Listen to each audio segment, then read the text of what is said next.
중국 고사에 이러한 이야기가 있습니다. 정산군이 가신들을 불러 큰 잔치를 베풀었습니다. 여러 음식이 오고 가는 중인데 드디어 마지막 음식이 되어서 양고기 죽을 잔치 자리에 온 손님들에게 돌리게 되었는데 그 죽이 모자라서 사마자기라는 사람에게 돌아가지 못했습니다. 사마자기는 그것을 자기에게 대한 모욕이라고 생각하고 이웃 나라인 초나라로 귀화해버리고 거기에서 큰 벼슬을 하게 되어졌습니다. 그리고 초나라 왕을 설득해서 정산군을 치게 하였고, 그로 말미암아 정산군은 크게 전쟁에 대패하고 도망하게 되어졌습니다.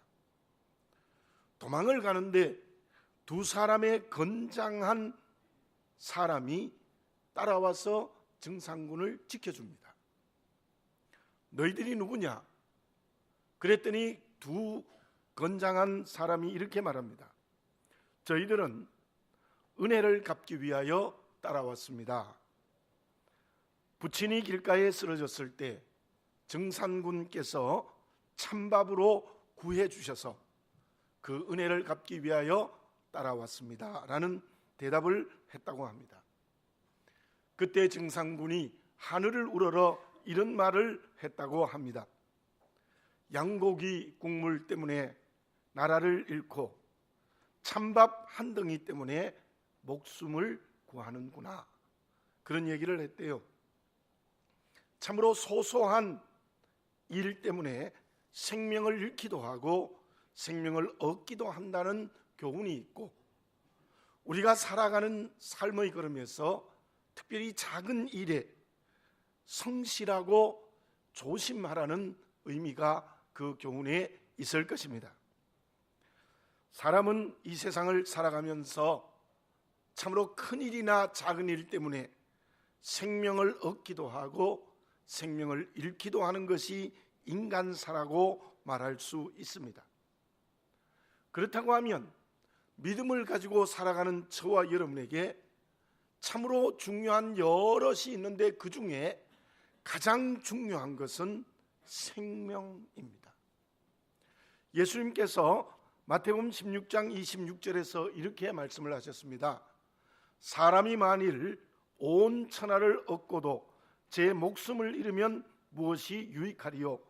사람이 무엇을 주고 제 목숨과 바꾸겠느냐? 이 세상의 모든 것을 얻었다 하더라도 생명을 잃으면 얻은 것이 아무것도 아닌 것처럼 믿음으로 살아가는 저와 여러분에게는 특별히 영적 생명이 매우 중요합니다. 영적인 생명이 살아있어야 된다는 것입니다. 크고 작은 일에서 우리의 영적인 생명을 잃어버리면 안 된다는 거예요. 그렇다면 크고 작은 일에서 생명을 얻는 길은 과연 무엇이겠습니까? 오늘 본문의 말씀은 우리가 매우 잘 알고 있는 다윗의 시편입니다.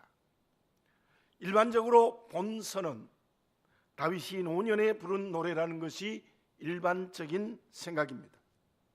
인생의 막바지에 서서 하나님을 찬양하는 노래가 본문의 말씀의 6절의 노래입니다. 6절을 제가 다시 한번 봉독해 드립니다. 내 평생의 선하심과 인자하심이 반드시 나를 따르니 내가 여호와의 집에 영원히 살리로다. 내 평생의 선하심과 인자하심이 반드시 나를 따라온다. 그 말씀의 의미가 무엇입니까? 다윗이 과거 현재까지의 모든 삶 속에 하나님의 선하시고 인자하시는 약속이 이루어졌다는 것입니다. 그리고 앞으로 천국 갈 때까지 내 모든 미래의 삶도 하나님의 선하고 인자하시는 약속이 이루어진다는 것이죠. 그렇다면 하나님의 약속이 다윗의 모든 삶에 이루어진다는 뜻이 무엇입니까? 그것은 하나님의 모든 은혜는 하나님이 다윗에게 주시는 생명이라는 것입니다.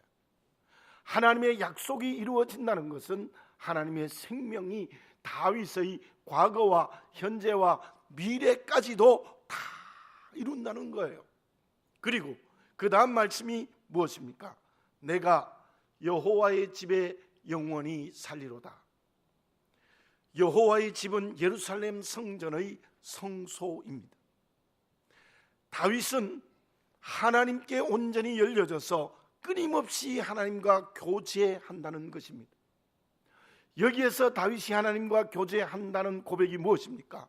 하나님과 생명의 관계를 맺었다는 거예요. 하나님과 생명으로 관계를 맺었다는 겁니다.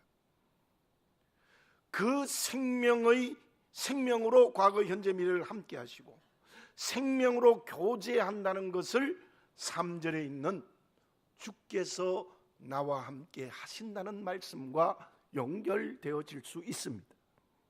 시편 23편의 가장 중요한 중심 내용이 무엇인가 하면 하나님이 나와 함께 하시면 언제나 하나님과의 관계가 생명이 풍성해진다는 것입니다. 무엇으로? 하나님의 약속이 이루어지는 삶으로, 하나님과 끊어지지 않는 교제를 통해서 이루어진다는 것이죠. 그 말씀의 중심을 시편 23편에서 놓치지 마시기를 바라겠습니다. 예수님은 요한복음 14장 6절에서 이렇게 말씀하셨습니다. 내가 곧 길이요 진리요 생명이니 나로 말미암지 않고는 아버지께로 갈 자가 없느니라. 예수님이 생명입니다. 생명이신 예수님과 우리는 신랑과 신부로 한 몸입니다. 그렇다면 예수님이 생명이신데 그분과 한 몸이 된다면 내게 저절로 생명이 풍성해지는 것입니다. 다시 말씀드리면 십자가의 은혜로 구원받은 우리에게 생명이 풍성해지기 위해서는 주님과 함께 해야 된다는 거예요. 주님과 한 몸 하나 함께 할 때, 또 거꾸로 얘기하면 주님이 은혜로 나와 함께 하시면 우리에게 생명이 풍성해진다는 것이에요. 무엇으로요? 하나님의 약속이 내 삶에 이루어지는 것으로, 주의 약속이 이루어지는 삶으로, 주님과의 깊은 교제를 통해서 이루어진다는 겁니다. 노아는 어떤 사람입니까? 하나님의 약속을 붙든 사람, 그리고 그 하나님과의 끊어지지 않는 교제를 한 사람이 노아예요.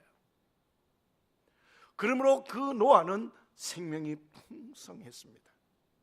그때 노아를 통하여 하나님은 방주를 만드시고 하나님의 쓰임받아 세상을 구원하는 역사가 일어났어요. 그러나 그 노아 시대 때의 사람들은 어떻습니까? 하나님의 약속 간 곳이 없었습니다. 자기 멋대로 살아갑니다. 다른 것 붙들고 살아갑니다. 그리고 하나님과의 대화 교제가 있습니까? 전혀 없습니다. 철저히 물질화, 쾌락화됐습니다. 그들에게는 생명이 없어요. 하나님의 생명이 없어요. 그 길은 멸망의 길이었던 것입니다. 주님이 함께 하실 때 생명이 풍성해집니다. 다른 것과 함께하면 그곳에 생명이 없습니다. 사순절이 시작하고 첫 주일 하나님 앞에 나왔습니다. 나를 정직하게 보시기를 바라겠습니다. 주님이 나와 함께 하십니까? 내가 주님과 함께 합니까? 그래서 내 삶에 주의 약속이 이루어지고 있습니까? 주님과의 끊임없는 교제가 이루어지고 있습니까?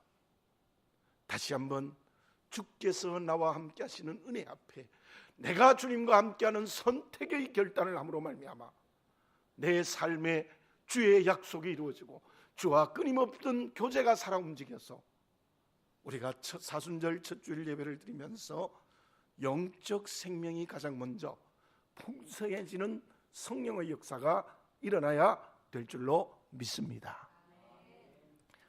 그렇다면 하나님이 나와 함께 하셔서 내게 생명이 풍성하다고 했는데 하나님께서는 나와 함께 하신다는 것이 구체적으로 무엇이겠습니까? 하나님께서 나에게 언제나 풍성한 생명으로 살게 하기 위하여 함께 하시는 은혜가 구체적으로 무엇이겠습니까? 첫째는 하나님이 나와 함께 하셔서 풍성한 생명을 얻게 하기 위하여 주시는 것은 오늘 본문의 말씀 4절에 나타난 주의 막대기입니다. 주의 막대기가 있어야 우리는 언제나 주님과 함께하며 살아가고 거기에서 풍성한 생명이 이루어져서 하나님의 약속이 이루어지는 삶, 하나님과 끊임없는 교제의 삶을 할 수 있습니다. 저는 본문을 읽고 묵상하면서 제가 여기까지 살아오면서 막대기의 역할을 한 사람이 누구인가 한번 생각해 보았습니다. 제가 스승과 같은 두 목사님을 만났다고 여러분에게 말씀드렸는데 그 두 목사님은 모두가 다 제게 막대기와 같은 분이었습니다. 처음 예수를 영접하게 해주시고 정말 제대로의 믿음 생활을 가르쳐 주신 목사님은 엄격하셨습니다. 주의를 지키지 않는 것, 내가 고등학생인데도 용서하지 않습니다. 심지어 제가 그때 돈을 벌었습니까? 목사님은 저에게 개인적으로도 말씀하셨어요. 너가 아버지에게 받아서 쓰는 돈의 11조를 하라고 제게 실제적으로 아주 강하게 엄격하게 교육했습니다. 제가 그 목사님 가정에서 1년 동안 산 적이 있습니다.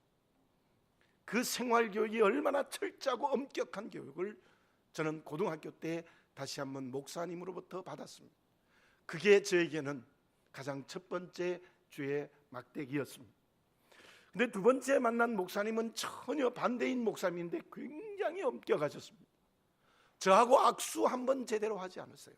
냉정한 이성을 가진 목사님이신데 그 목사님은 제게 역사의식을 가르쳐 주셨고 정말 하나님의 뜻을 이루는 역사의 완성이 무엇이고 하나님의 나라가 무엇인지를 독서를 통해서 또한 여러 가지 방법을 통해서 저를 엄격하게 훈련시켜 주셨습니다. 역시 그분 제게는 주의 막대기였습니다. 그리고 저는 아버님과 어머님이 계시는데 물론 아버님도 제게 엄격하셨던 분이지만은 제게 주의 막대기의 역할을 하신 분은 어머니세요. 어머니는 제가 어릴 때부터 약속을 지켜라, 거짓말하지 말라, 이 두 가지를 굉장히 강하게 가르쳐 주셨습니다. 그래서 제가 요즘은 약속 지키는 데에 트라우마가 있어요. 적어도 30분 전에는 가야 되고, 그래서 집사람이 늘 당신 왜 그렇게 조급하느냐 할 정도로 어머니에게 배운 것 때문에 약속 지켜라, 거짓말하지 말라, 제게 주시는 막대기였습니다. 또 한 사람의 막대기가 있습니다. 제 집사람입니다. 물론 집사람은 항상 막대기가 아니지만 어떤 결정적인 순간에는 저에게 막대기의 역할을 해준 참 고마운 한 몸이 되게 주신 하나님의 은혜의 아내입니다. 아마 저는 이 말씀을 준비하면서 가만히 스스로를 생각해 볼 때 이러한 주의 막대기 때문에 오늘 내가 여기 있지 않느냐 그런 생각을 할 수 있었습니다. 막대기는 나무로 만든 것인데 80cm 내지 90cm 정도가 되었고 단단하고 굵은 것이었습니다. 그런데 목자가 그 막대기를 가지는 것은 양떼를 지키기 위한 무기입니다. 어떤 영어 성경에는 권총으로 번역하기도 합니다. 맹수, 특히 이리가 와서 양을 잡아먹으려고 하면 그 막대기를 던져서 이리로부터 양떼를 구합니다. 특히 양이 양떼를 떠나 다른 곳으로 가려고 하면 그 막대기로 때려서라도 무리와 함께 가도록 합니다. 힘센 양이 약한 양을 괴롭히면 가차없이 그 막대기로 그 양을 때립니다. 양의 숫자를 셀 때도 막대기를 사용하였다고 하고 독초를 먹으려고 하면 역시 그때도 못 먹도록 그 막대기로 때렸다고 합니다. 오늘 본문의 말씀의 3절에서 다윗은 이런 노래를 부르고 있습니다. 내 영혼을 소생시키시고. 내 영혼을 소생시킨다는 게 무엇입니까? 잃어버렸던 영혼을 되찾게 해주시는 하나님의 은혜입니다. 죄악의 길을 걸어갈 때 하나님께서는 회개의 기회를 주어서 하나님과의 관계를 회복하시는 것이 내 영혼을 소생시키는 것인데, 그 내 영혼을 소생시키는 것은 주의 막대기가 하는 일입니다. 그리고 그 다음 말씀에 보면은 의의 길로 인도하시는 도다. 의의 길로 인도하신다는 말씀은 하나님이 옳다 하시는 길로 인도한다는 거예요. 내가 옳다고 고집하고 하나님이 옳다는 것을 버렸을 때 하나님께서는 막대기로 때려서라도 하나님이 옳다 하는 길로 인도한다는 것이에요. 내 영혼을 소생시키시고 나를 의의 길로 인도하신다는 이 찬양의 노래의 고백은 주의 막대기의 역할이었다고 볼 수 있습니다. 자, 그렇다면 본문의 말씀에 나타난 주의 막대기가 오늘 우리에게 구체적으로 무엇일까요? 그것은 하나님의 말씀입니다. 하나님께서 나와 함께 하셔서 바른 믿음의 길을 걸어가게 하기 위해서 주시는 주의 막대기는 성경 66권에 기록된 하나님의 말씀입니다. 그 말씀이람을 잊지 마시기를 바라겠습니다. 어떤 때는 채찍이 되기도 하고, 어떤 때는 경고가 되기도 하고, 어떤 때는 일깨우는 것이 되기도 하고, 어떨 때는 야단치는 도구가 될 수도 있습니다.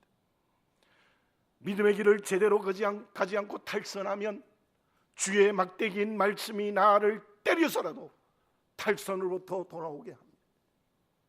경건의 길을 게을리하고 제대로 걸어가지 않으면 말씀이 경고하여서 경건의 길을 걸어가게 합니다. 사명의 길을 걸어가다가 낙심해버리면 사명의 길로 걸어가도록 말씀이 나를 깨우쳐 줍니다. 나에게 맡겨진 사람을 사랑하지 않으면 말씀으로 야단치시면서도 너에게 고통과 아픔을 주는 사람까지도 사랑하라고 야단치시는 주의 말씀이 있습니다. 성경 말씀을 읽어보면 주의 막대기로 쓰임받은 그릇이 많아요. 모세가 40년 동안 광야에서 훈련받았다는 것은 주의 막대기, 즉 말씀의 훈련이었습니다. 특별히 본문을 노래한 다윗은 성경에 기록된 대로는 두 가지의 결정적인 죄를 지었죠. 첫 번째는 밧세바를 범하고 그 남편 우리아를 격전지에 보내 죽였습니다. 처음에는 전혀 잘못됐다고 생각하지 않았는데 나단이 말씀을 통하여 그에게 책망했을 때에 그는 철저하게 그 말씀 앞에 회개했습니다. 그리고 인구조사를 한 것이 죄입니다. 인구조사를 한 게 무슨 죄이냐? 인구조사를 한 이유는 우리의 군사력이 이만큼 막강하다는 것을 자랑하고 푼 다윗의 마음 때문이었어요. 그래서 백성이 온역으로 죽는 엄청난 심판을 받았는데 그때 다윗은 하나님 앞에 철저하게 또다시 회개했습니다. 다윗이 오늘 본문의 말씀에서 그의 노년에 주의 막대기가 나를 안위하시나이다라는 그 말씀을 노래하는 것은 아마 그의 인생에 두 가지 생각이 그에게 났기 때문이라고 생각할 수 있습니다. 베드로가 예수님을 3번 부인했을 때 말씀이 생각났다. 닭이 울 때 말씀이 생각났다. 그때 베드로에게 치시는 말씀의 채찍이었습니다. 바울이 다메섹 도상에서 당신이 누구십니까? 나는 너가 핍박하는 예수라는 그 말씀은 바로 바울을 회개케 하는 말씀의 경고와 채찍과 일깨움과 야단치셨습니다. 그 모든 제가 소개한 분들, 이분들 외에도 회개한 사람은 끝까지 하나님의 귀한 쓰임받은 그릇이 되어졌던 거예요. 그러나 바리새인들을 보십시오. 형식주의와 이기적인 것, 자기의 권력과 물질을 남용하는 것에 대해서 끊임없이 주님은 책망했지만 그들은 끝까지 돌아오지 않았습니다. 그것이 예수님을 십자가에 못 박는 길까지 걸어갔다는 것을 기억하시기 바라겠습니다. 저와 여러분, 말씀의 막대기가 나를 안위하고 계십니다. 그것이 주께서 나와 함께 하시는 것입니다. 달선한 나를 바른 믿음의 길로 가도록 채찍질하시고, 경건의 길을 걸어가지 않는 나에게 경건의 삶을 살도록 경고하시고, 사명의 길을 낙심할 때에 그 길을 걸어가라고 깨우쳐 주시고, 사람을 사랑하지 않으면 야단치시는 주의 막대기의 말씀이에요. 저는 초등학교 5학년 6학년을 고향에 돌아가서 공부를 했는데요, 그때 5학년 6학년 담임선생님이 같은 선생님이었습니다. 학생이 적었기 때문에. 그런데 그 선생님은 진짜 막대기를 가지고 다녔어요. 아마 이 본문의 말씀에 나타난 막대기와 비슷하지 않았을까. 정말 저도 맞았습니다. 많이 맞았습니다. 학생들 안 맞은 학생이 없었습니다. 그리고 선생님이 스스로 이 막대기는 사랑의 막대기야, 그렇게 얘기해요. 정말 그때 우리 학생들 인격이 바뀌었고, 지금 초등학교 동기들 만나면 모두 그 선생님 생각. 아마 요즘 같으면 우리 선생님 감옥에 갔을지도 모르겠어요. 그런데 그 선생님 때문에 공부도 잘했고, 우리 여러 졸업생이 있었는데 우리 졸업생이 그때는 안동중학교가 최고로 좋은 학교였어요. 그 학교에 많은 숫자가 합격했어요. 바로 그 사랑의 막대기 때문이었다. 사랑하는 교우 여러분들, 내가 여기 있는 것은 말씀의 막대기 때문입니다. 내가 여기에서 믿음의 길을 걸어가고 예배를 드리고 사람을 사랑하고 사명을 감당하고 경건케 되는 것은 말씀의 채찍, 말씀의 경고, 말씀의 일깨우심, 말씀으로 야단치신 것 때문이었다. 그것을 믿음으로 받아들이시는 여러분들이 되시기를 바라겠습니다. 그때 우리는 하나님의 언약이 함께하고 하나님과 끊임없는 교제가 되는, 주께서 나와 함께 하시는 살아있는 영적 생명을 가지는 그리스도인이 될 수 있을 줄로 믿습니다. 그리고 또 한 가지, 두 번째로, 주님이 나와 함께 하시는, 그래서 풍성한 생명의 길을 걸어가게 하기 위하여 주님의 막대기와 함께 필요한 것이 주님의 지팡이입니다. 목자는 막대기도 가지고 있고 지팡이도 가지고 있는데, 지팡이는 가늘고 긴 나무 2m 정도 돼요. 굉장히 길어요. 왜냐하면 끝이 이렇게 원처럼 구부러져 있어요. 많이 봐셨을 겁니다. 영화나 사진에서. 리콴 유가 싱가포르의 총리로 있었습니다. 26년 동안 아마 장기 집권으로 통치를 했는데요. 근데 그 총리가 작은 나라인 이 싱가포르를 질서 있는 나라로 만들었어요. 세계적인 금융도시가 되게 했고, 물류의 중심지가 되겠고, 관광의 나라가 되게 하는 건국의 아버지와 같은 분이세요. 근데 그분에게 이런 일화가 있습니다. 1972년에 관광청에서 보고를 하는데, 우리나라는 중국과 같은 만리장성과 진시황릉이 없습니다. 이집트의 피라미드 같은 것도 없고 일본의 후지산 같은 것도 없습니다. 우리나라는 관광으로 성공할 수는 없습니다. 그때 리콴 유가 이런 대답을 했다고 합니다. 하늘이 우리나라에 많은 햇빛을 주었다.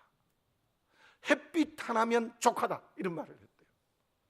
그래서 관광청이 그 총리의 말을 듣고 만든 것이 보타닉 가든, 주롱새 공원 같은 각종 나무와 꽃이 피는 관광지를 만들었어요. 그래서 세계적인 원예 국가가 되었고, 그리고 지금은 세계 관광 중에 5위에 해당하는 조그만 나라가, 그런 관광의 나라가 되었다고 합니다. 하늘이 준 햇빛 하나만 족합니다. 믿음을 가지고 살아가는 저와 여러분들, 믿음의 바른 길을 걸어가는 그리스도인에게 하나면 족한 것이 있습니다. 그게 무엇인가? 바로 하나님이 우리에게 주시는 주의 지팡이입니다. 제가 신학교 면접을 할 때에 배재민 교수님이 면접을 했어요. 굉장히 보수적인 분이신데요. 결국 이종성 목사님과의 문제가 생겨서 이제 아시아 연합시장 다른 곳으로 이제 합동측으로 갔는가 다른 쪽으로 가신 목사님인데, 그분이 질문했던 두 가지가 잊어지지 않아요. 첫째는 어떤 질문을 했느냐면 금식 기도 해봤느냐, 대뜸 그렇게 물어요. 저는 금식 기도를 많이 했거든요. 그래서 금식 기도 해봤습니다. 자, 그러면 내가 묻겠다. 금식 기도를 통하여 소명이 확인되었느냐? 제가 대답을 금방 못했어요. 금식 기도를 통하여서 목사가 되게 되는 소명을 확인했느냐고 물어요. 그게 잊혀지지 않았고요. 또 한 가지는 성경의 말씀 중에 제일 좋아하는 말씀을 한번 외워보라. 그래서 제가 시편 23편 4절을 읽었어요. 내가 사망의 음침한 골짜기로 다닐지라도 해를 두려워하지 않을 것은 주께서 나와 함께 하심이라. 주의 지팡이와 막대기가 나를 안위하시나이다. 그랬더니 그 목사님이 제게 이런 말씀을 해주셨어요. 여러 성경 말씀이 있는데 그 말씀을 외웠으니 그 말씀 한 절이 평생의 지표가 되도록 해라. 그렇게 말씀을 해주셨어요. 잊어지지 않습니다. 아마 제가 언제 한 말씀을 드린 적이 있는지도 모르겠습니다. 여러분, 성경에 여러 말씀이 있는데 어쩌면 시편 23편 4절 한 절만 제대로 내 인생의 지표가 되어도 제대로 된 믿음의 길을 걸어가는 어떤 하나님의 음성이 될 수 있을 줄로 믿습니다. 자, 그게 무엇인지 좀 설명을 해보겠습니다. 목자의 지팡이는 양떼를 인도하는 역할을 합니다. 제가 2절을 읽어보겠습니다. 그가 나를 푸른 풀밭에 누이시며 쉴만한 물가로 인도하시는 도다. 바로 푸른 초장으로 인도하신다는 무슨 말씀입니까? 양이 싱싱한 꼴을 먹을 수 있는 풀밭으로 인도하시고, 또 하나는 쉴만한 물가로 인도하신다는 것은 바로 충분히 물을 마시고 쉴 수 있는 곳으로 인도한다. 여러분들 건조한 땅인 이스라엘에 쉴만한 물가라는 것은 최고의 축복의 장소죠. 양들이 물을 실컷 먹고 쉴 수 있는 장소로 인도합니다. 그리고 오늘 본문의 말씀 4절의 첫 번째 조건이 내가 사망의 음침한 골짜기로 다닐지라도 해받음을 두려워하지 않는다는 말씀으로 조건이 붙어 있지 않습니까? 양들은 그런 일이 너무 많아요. 앞에서 말씀드렸던 막대기 역할을 하는 이리에게 먹힘을 당하거나 혹은 독초에 가거나 여러 가지가 있는데, 또 한 가지가 뭐냐 하면 웅덩이나 구덩이에 빠집니다. 구덩이에 빠지면 그 지팡이가 둥글게 되어 있는 이유가 있어요. 양의 목을 감아서 구출해 주는 것. 그리고 가시덤불에 걸려도 역시 그 구부러진 지팡이로 양의 목을 탁 감아서 구출해 주는 거예요. 진정 사망의 음침한 골짜기로 다닐지라도 주의 지팡이가 그 양들을 구출해 주시는 역할을 해요. 또 5절을 보겠습니다. 주께서 내 원수의 목전에서 내게 상을 차려주시고 기름을 내 머리에 부으셨으니 내 잔이 넘치나이다. 이것도 사망한 음침한 골짜기와 관계된 원수의 목전에 또 사망의 음침한 골짜기 같은 연결이 있잖아요. 아마 그것은 사무엘하서 17장과 연결이 되는 것으로 생각이 되어집니다. 다윗이 아들 압살롬의 반역을 받아서 맨발로 울면서 케드론 시내를 건너요.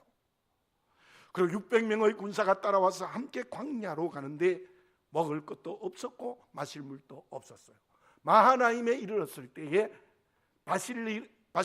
바르실레라는 사람이 양식을 주고 600명에게 모든 충분히 마실 수 있는 물을 공개합니다. 참으로 감동적인 얘기죠. 아마 그 생각을 하고 이 말씀을 하지 않았을까? 아들에게 반역을 당해서 광야를 헤매고 있을 때에 바르실레라는 사람을 통하여서 충분히 먹을 음식과 충분히 마실 물을 허락하여 주셨다는 것이 이 말씀이 아닐까라는 생각으로 짐작을 해봅니다. 주께서 내 원수의 목전에서 내게 상을 차려주시고, 그리고 그 다음 말씀은 무엇입니까? 기름을 내 머리에 부으셨으니 내 잔이 넘치나이다.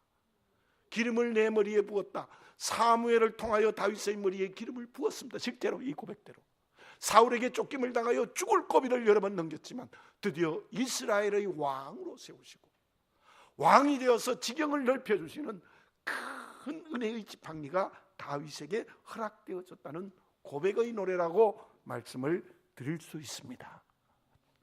오늘 우리도 다윗처럼 우리를 푸른 초장과 쉴만한 물가로 인도하시는 주의 지팡이가 있습니다. 원수의 목전에서 먹을 것을 주시고 내 머리에 기름을 부어 왕같은 제사장이 에게 주시는 큰 은혜의 주의 지팡이가 우리의 삶에 함께하고 계시는 줄 믿습니다. 그렇다면 그 주의 지팡이가 구체적으로 무엇일까요? 그 주의 지팡이는 성령의 은혜입니다. 성령의, 주의 막대기가 말씀이라면 주의 지팡이는 성령, 하나님의 영, 그리스도 영이 나와 함께 하셔서 좋은 환경으로 좋은 인간관계를 맺게 하시고 위기의 상황에서 나를 구출하고 구원해 주시는 큰 은혜를 허락하여 주신다는 것이 주의 지팡이입니다. 일용할 양식을 주실 뿐만 아니라 필요한 땅의 기업을 주시고 또한 힘들고 어렵고 고난이 있고 고통이 있을 때마다 위로하시고 치유하시고 영혼이 상처를 받을 때도 회복해 주십니다. 갈 길을 몰라 어떻게 할 수 없을 때 새로운 길을 열어주시고 환경의 문이 닫히고 인간관계의 문이 닫혔을 때 성령께서 그 문을 열어주시는 주의 지팡이는 성령의 인도하심입니다. 우리가 주와 함께 한다는 것은, 주님이 나와 함께 한다는 것은 주의 지팡이 즉 성령께서 나를 인도해 주신다는 겁니다. 노아의 상황을 다시 한번 봅시다. 배가 물 위에 떠올랐을 때 키가 없습니다. 운전대가 없습니다. 누가 그 운전대를 잡고 그 방주를 이끌어 주시는 것입니까? 하나님이, 주께서 운전사가 되어서 그 방주를 이끌어 주셨을 때 그 방주가 육지에 도착하고 사람이 내리고 동물이 내려서 인류 역사를 이어가는 큰 역할을 했다는 것입니다. 그때 노아의 방주의 운전대를 잡으신 분은 성령이십니다. 내가 운전대를 잡으면 안 됩니다. 우리가 주님이 나와 함께 하셔서 생명이 풍성해지고 주의 선하시고 인자하심의 약속이 이루어지고 주님과 끊임없는 교제가 되는 영적 생명이 풍성해지기 위해서는 성령께서 내 인생의 운전대를 잡고 계셔야 되지 내가 잡고 있으면 안 되는 거예요. 우리 신구약에 보세요. 가인의 후예들, 바벨탑 사건, 롯, 가론, 유다, 아나니아와 삽비라, 데마, 이 전부 자기가 운전대를 잡고 살아요. 결국 그들은 하나님의 구원에서 제외되는 사람이 될 수밖에 없었다는 것을 우리는 분명히 알 수 있습니다. 성령이 주의 지팡이입니다. 우리 모두 그 성령의 인도함을 따라가는 그리스도인이 될 때 생명이 풍성해지고 그리고 내 삶에 하나님의 약속이 이루어지고 하나님과 끊임없는 교제가 이루어지는 진정 주님이 나와 함께 하시는 길을 걸어가게 되는 줄로 믿습니다. 결과는 어떠합니까? 1절 우리 같이 한번 읽어볼까요? 1절을 한번 같이 한번 읽어봅니다. 시작. 여호와는 나의 목자시니 내게 부족함이 없으리로다. 아멘. 그래요. 그래서 부족함이 없으신 분, 부족함이 없으신 주님, 그 은혜는 내게 역사하여 사명의 그릇으로 축복해 주신다는 것을 다윗을 통해서 알듯이 나에게도 이루어질 줄 믿습니다. 한 청년이 랍비에게 가서 질문을 했습니다. 진리가 무엇입니까? 그랬더니 그 랍비는 이런 대답을 했어요. 길 위에 돌이 진리다. 길 위에 돌이 어떻게 진리가 될 수 있습니까? 그랬더니 랍비가 이렇게 대답을 했어요. 길 위에 돌을 소유하기 위해서는 허리를 굽혀야 하기 때문이다. 그렇게 말씀합니다.